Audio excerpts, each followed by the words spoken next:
Allah Ta'ala menciptakan ruang dan waktu untuk manusia sebagai sarana untuk beribadah kepadanya dalam batasan yang telah ditentukan. Bila menghitung kecepatan malaikat yang kembali kepada Allah Ta'ala yang mampu melewati kecepatan bumi, seharusnya malaikat mampu melihat masa depan dan masa lalu. Namun, hal itu tidak dapat dilakukan oleh malaikat, karena dimensi ruang itu adalah milik Allah Ta'ala. Bahkan setan pun tidak mampu melihat masa lalu dan masa depan, karena hal itu mutlak milik Allah Azza wa Jalla.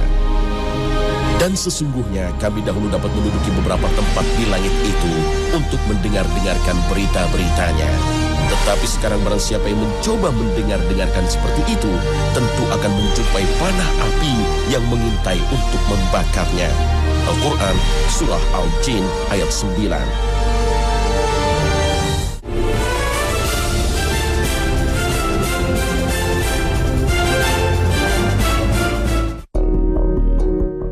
Assalamualaikum pemirsa Khazanah Ensiklopedia Islam Dunia. Pagi ini kami hadir kembali dengan serangkaian informasi untuk Anda. Manusia selama hidup di dunia ini berada dalam 4 dimensi, yaitu 3 dimensi ruang dan 1 dimensi waktu. Kita menempati ruang pada bumi yang kita pijak juga meliputi seluruh alam semesta yang Allah Ta'ala ciptakan. Alam semesta yang begitu luas menjadi ruang yang belum semua manusia mampu menembusnya, meski Allah Ta'ala telah memberikan kesempatan kepada manusia untuk mencobanya. Untuk mengarungi luasnya ruang alam semesta, manusia berusaha memahaminya melalui serangkaian teori terbentuknya. Satu teori yang terkenal adalah teori Big Bang, teori yang bermula dari ledakan besar sekitar 10-20 miliar tahun yang lalu. Semua materi dan energi yang kini ada di alam terkumpul dalam satu titik tak berdimensi yang berkerapatan tak berhingga. Seluruh alam semesta mengembang tiba-tiba secara serentak. Ketika itulah mulainya terbentuk ruang dan waktu. Radiasi yang terpancar pada saat awal pembentukan itu masih berupa cahaya. Namun, karena alam semesta terus mengembang, panjang gelombang radiasi itu pun makin panjang sesuai dengan efek Doppler menjadi gelombang radio. Kini radiasi awal itu yang dikenal sebagai radiasi latar belakang kosmik dapat dideteksi dengan teleskop radio. Peristiwa serupa diisyaratkan juga di dalam Al-Quran bahwa seluruh materi dan energi di langit dan di bumi berasal dari satu kesatuan pada awal penciptaannya. Tidakkah tahu orang-orang kafir itu bahwa sesungguhnya langit dan bumi berasal dari satu kesatuan kemudian kami pisahkan? Al-Quran, surah ke-21 ayat 20. Memang demikianlah yang kini teramati. Spektrum galaksi-galaksi yang jauh sebagian besar menunjukkan bergeser ke arah merah yang dikenal sebagai redshift. Ini merupakan petunjuk bahwa galaksi-galaksi itu saling menjauh. Dengan kata lain, alam semesta ini sedang mengembang. Sebenarnya yang terjadi adalah pengembangan ruang. Galaksi-galaksi itu dalam ukuran alam semesta hanya dianggap seperti partikel-partikel, dapat dikatakan menempati kedudukan yang tetap dalam ruang, dan ruang itu sendiri yang sedang berekspansi. Kita tidak mengenal adanya ruang di luar alam ini, oleh karenanya kita tidak bisa menanyakan ada apa di luar alam semesta ini.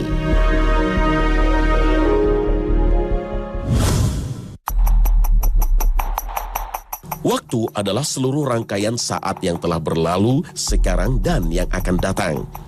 Berkaitan dengan waktu, Albert Einstein, fisikawan berkebangsaan Jerman pada tahun 1905, mempublikasikan teori relativitas khusus dan teori relativitas umum.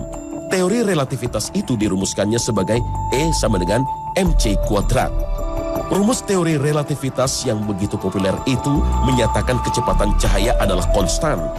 Teori relativitas khusus yang dilontarkan Einstein berkaitan dengan materi dan cahaya yang bergerak dengan kecepatan sangat tinggi. Sedangkan teori relativitas umum menyatakan setiap benda bermassa menyebabkan ruang waktu di sekitarnya melengkung yang disebut efek geodetic warp. Melalui kedua teori relativitas itu, Einstein menjelaskan bahwa gelombang elektromagnetis tidak sesuai dengan teori gerakan Newton. Gelombang elektromagnetis dibuktikan bergerak pada kecepatan yang konstan tanpa dipengaruhi gerakan sang pengamat. Inti pemikiran kedua teori tersebut menyatakan dua pengamat yang bergerak relatif terhadap masing-masing akan mendapatkan waktu dan interval ruang yang berbeda untuk kejadian yang sama. Meski begitu, isi hukum fisik akan terlihat sama oleh keduanya. Dengan ditemukannya teori relativitas, manusia bisa menjelaskan sifat-sifat materi dan struktur alam semesta. Nah, menurut Einstein, bila seseorang bisa bergerak sangat cepat hingga mencapai kecepatan cahaya yang 300.000 km per detik, secara teori orang itu akan mengalami dilatasi waktu.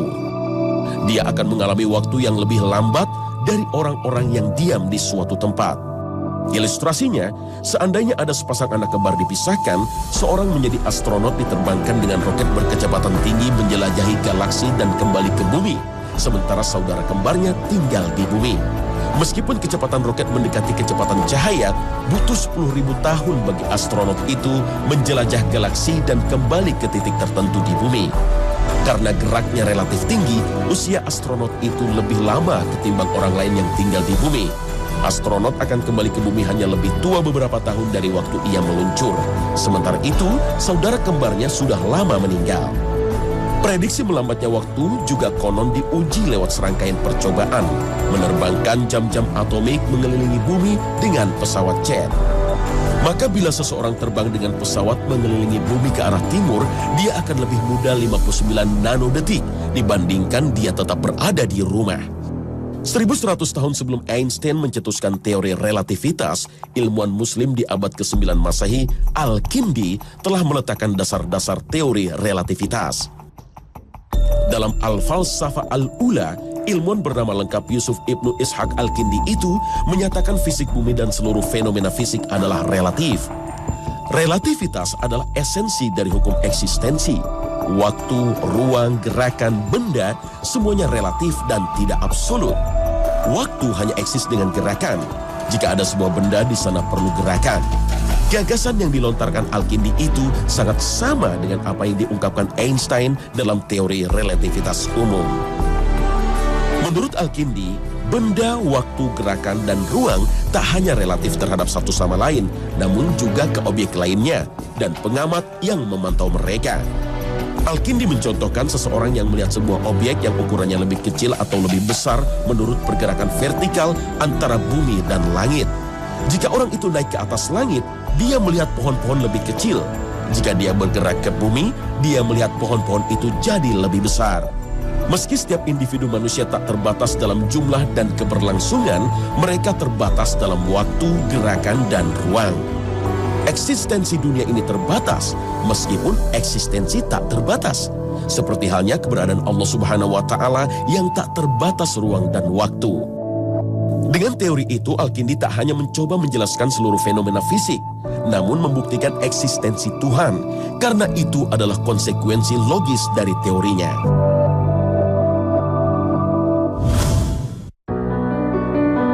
Manusia tidak dapat melepaskan diri dari waktu dan tempat. Mereka mengenal masa lalu, kini, dan masa depan. Pengenalan manusia tentang waktu berkaitan dengan pengalaman empiris dan lingkungan. Kesadaran kita tentang waktu berhubungan dengan bulan dan matahari dari terbit dan terbenamnya. Berkaitan dengan waktu, Al-Quran menggambarkan setahun sama dengan 12 bulan pada surat At-Taubah ayat 36. Al-Quran juga memperkenalkan adanya relativitas waktu, baik yang berkaitan dengan dimensi ruang, keadaan maupun pelaku. Waktu yang dialami manusia di dunia berbeda dengan waktu yang dialaminya kelak di hari kemudian. Ini disebabkan dimensi kehidupan akhirat berbeda dengan dimensi kehidupan duniawi. Di dalam surat Al-Kahfi ayat 19 dinyatakan, dan berkata salah seorang dari mereka, berapa tahunkah lamanya kamu tinggal di bumi? Mereka menjawab, kami tinggal di bumi sehari atau setengah hari. Ashabul Kahfi yang ditidurkan Allah selama 300 tahun lebih menduga bahwa mereka hanya berada di dalam gua selama sehari atau kurang. Mereka ketika itu ditidurkan oleh Allah Subhanahu wa Ta'ala, sehingga walaupun mereka berada dalam ruang yang sama dan dalam rentang waktu yang panjang, mereka hanya merasakan beberapa saat saja.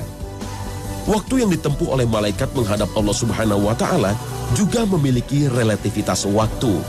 Dalam Quran surat Ma'arij ayat 4 dijelaskan, perbandingan waktu dalam sehari kadarnya sama dengan 50.000 tahun bagi manusia. Sedangkan dalam ayat lain disebutkan bahwa masa yang ditempuh oleh para malaikat tertentu untuk naik ke sisinya adalah 1000 tahun menurut perhitungan manusia. Ini berarti bahwa perbedaan sistem gerak yang dilakukan oleh satu pelaku mengakibatkan perbedaan waktu yang dibutuhkan untuk mencapai suatu sasaran. Batu, suara, dan cahaya masing-masing membutuhkan waktu yang berbeda untuk mencapai sasaran yang sama. Bahwa ada sesuatu yang tidak membutuhkan waktu demi mencapai hal yang dikehendakinya, hanyalah Allah Subhanahu wa Ta'ala. Sesungguhnya keadaannya apabila Dia menghendaki sesuatu hanyalah berkata kepadanya, jadilah, maka terjadilah ia. Dalam surat Yasin ayat 82 tadi menjelaskan bahwa Allah Ta'ala berada di luar dimensi ruang dan waktu. Kata hari, bulan, atau tahun menjadi relatif. Allah menciptakan alam raya selama 6 hari, tidak harus dipahami sebagai 6 kali 24 jam. Bahkan boleh jadi kata tahun dalam Al-Quran tidak berarti 365 hari, walaupun kata yaum dalam Al-Quran yang berarti hari hanya terulang 365 kali. Manusia berbeda dalam menetapkan jumlah hari dalam setahun. Perbedaan ini bukan saja karena penggunaan perhitungan perjalanan bulan atau matahari, tetapi karena umat manusia mengenal pula perhitungan yang lain, seperti perhitungan tahun berdasarkan musim.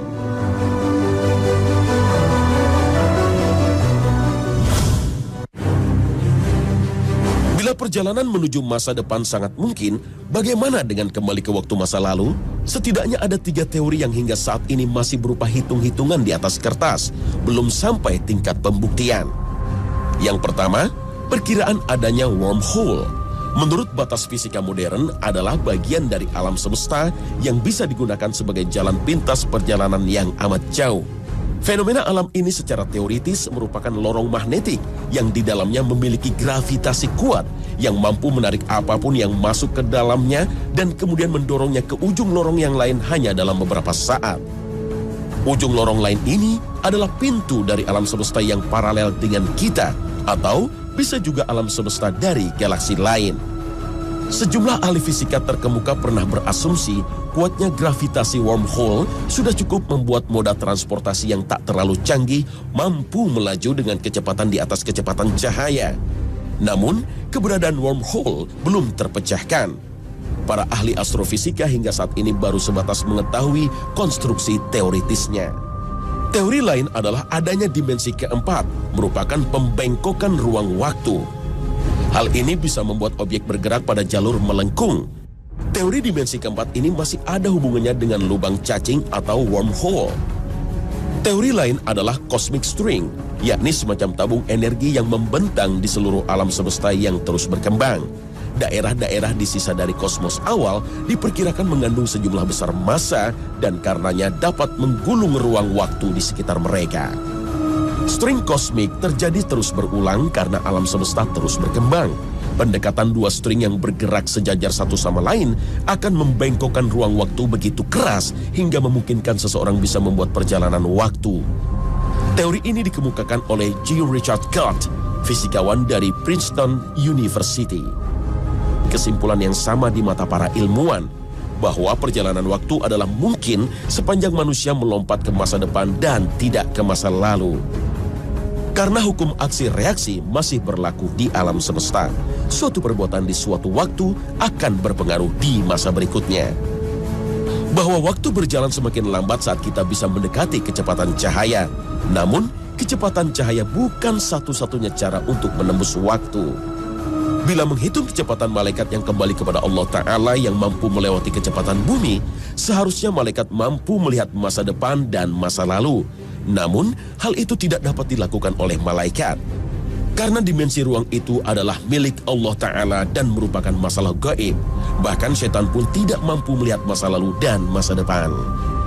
Dan sesungguhnya kami dahulu dapat menduduki beberapa tempat di langit itu untuk mendengar-dengarkan berita-beritanya. Tetapi sekarang barang siapa yang mencoba mendengar-dengarkan seperti itu, tentu akan menjumpai panah api yang mengintai untuk membakarnya. Al-Quran, Surat Al-Jin ayat 9. Dari ayat di atas, bahkan setan pun tidak mampu mengungkap hal gaib, termasuk untuk mengetahui apa yang akan terjadi di masa depan atau merubah apa yang sudah terjadi di masa lalu.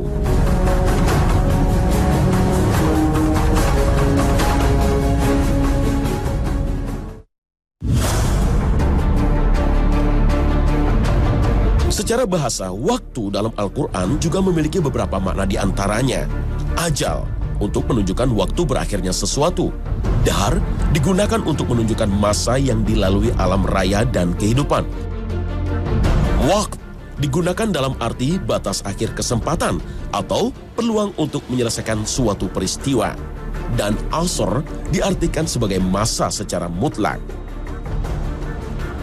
Allah Subhanahu wa Ta'ala mengingatkan manusia untuk memanfaatkan waktu dengan sebaik-baiknya untuk beribadah kepadanya dalam Al-Quran surat Al-Asr.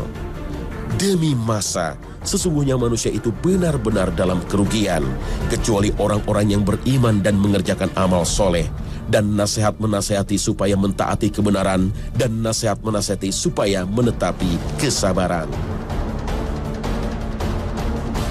Surat Al-Asr adalah surat Makkiyah yang turun sesudah surat Alam-Nashrah dan sebelum surat Al-Adiyat. Surat ini merupakan surat ke-13 dilihat dari segi urutan turunnya. Akan tetapi dalam urutan penyusunan Mushaf Utsmani, surat ini terletak setelah surat At-Takatsur. Dalam surat At-Takatsur diterangkan bahwa setiap kenikmatan berupa umur, kekayaan, badan, dan ilmu bakal dimintai pertanggungjawaban. Sedangkan dalam surat Al-Asr, ini dijelaskan akan pentingnya menjaga waktu agar manusia tidak merugi di dunia maupun akhirat. Dalam sebuah hadis yang diriwayatkan oleh Imam Tabrani melalui jalur sahabat Ubaidillah bin Husain, diceritakan bahwa para sahabat Rasulullah tidak berpisah sebelum mereka saling membacakan surat ini kepada temannya. Imam Syafi'i pernah menyatakan, seandainya umat Islam memikirkan kandungan surat ini, niscaya petunjuk-petunjuknya mencukupi mereka. Allah Ta'ala mengawali surat ini dengan kalimat sumpah atau qasam, yaitu wal asr. Maknanya, surat ini seharusnya mendapatkan perhatian lebih dari umat manusia. Kata al-asr berarti dari kata asara. Kata ini berarti menekan sesuatu sehingga apa yang terdapat pada bagian terdalam daripadanya nampak ke permukaan atau keluar. Atau singkatnya adalah memeras. Jeruk yang diperas dan diambil airnya disebut al-limuna asirun. Awan yang mengandung air dan siap untuk turun menjadi hujan disebut al-mu'sirat. Waktu perjalanan matahari setelah melewati pertengahan, ketika manusia selesai dari aktivitasnya memeras keringat, disebut al-asr. Para ulama sepakat bahwa kata al-asr artinya adalah waktu atau masa. Namun mereka berbeda pendapat tentang waktu yang dimaksud. Pendapat pertama menyatakan bahwa ia adalah waktu atau masa secara umum di mana langkah dan gerak tertampung di dalamnya. Pendapat kedua menafsirkannya sebagai waktu tertentu, yakni waktu di mana sholat asar dapat dilaksanakan. Pendapat ketiga menyatakan bahwa istilah ini mengacu pada waktu atau masa diutusnya Rasulullah yang mendekati akhir zaman. Jika waktu itu digunakan untuk amal kebaikan, maka itulah jalan terbaik yang akan menghasilkan kebaikan pula. Sebaliknya, jika digunakan untuk kejelekan, maka tidak ada yang dihasilkan kecuali kerugian dan kecelakaan. Dari sahabat Abdullah bin Abbas, Rasulullah bersabda, dua kenikmatan yang kebanyakan orang lalai di dalamnya, kesehatan dan waktu senggang. Hadis riwayat At-Tirmizi nomor 2304. Kemudian di hari kiamat kelak Allah Ta'ala akan menanyakan tentang umur seseorang, untuk apa dia pergunakan. Sebagaimana hadis Rasulullah yang diriwayatkan oleh sahabat Abdullah bin Mas'ud, Rasulullah bersabda, tidaklah bergeser telapak kaki Bani Adam pada hari kiamat dari sisi Rabb-nya hingga ditanya tentang 5 perkara. Umurnya, untuk apa ia gunakan, masa mudanya, untuk apa ia habiskan, hartanya, dari mana ia dapatkan dan untuk apa ia belanjakan, dan apa yang ia perbuat dengan ilmu-ilmu yang telah ia ketahui. Hadis riwayat At-Tirmizi nomor 2416.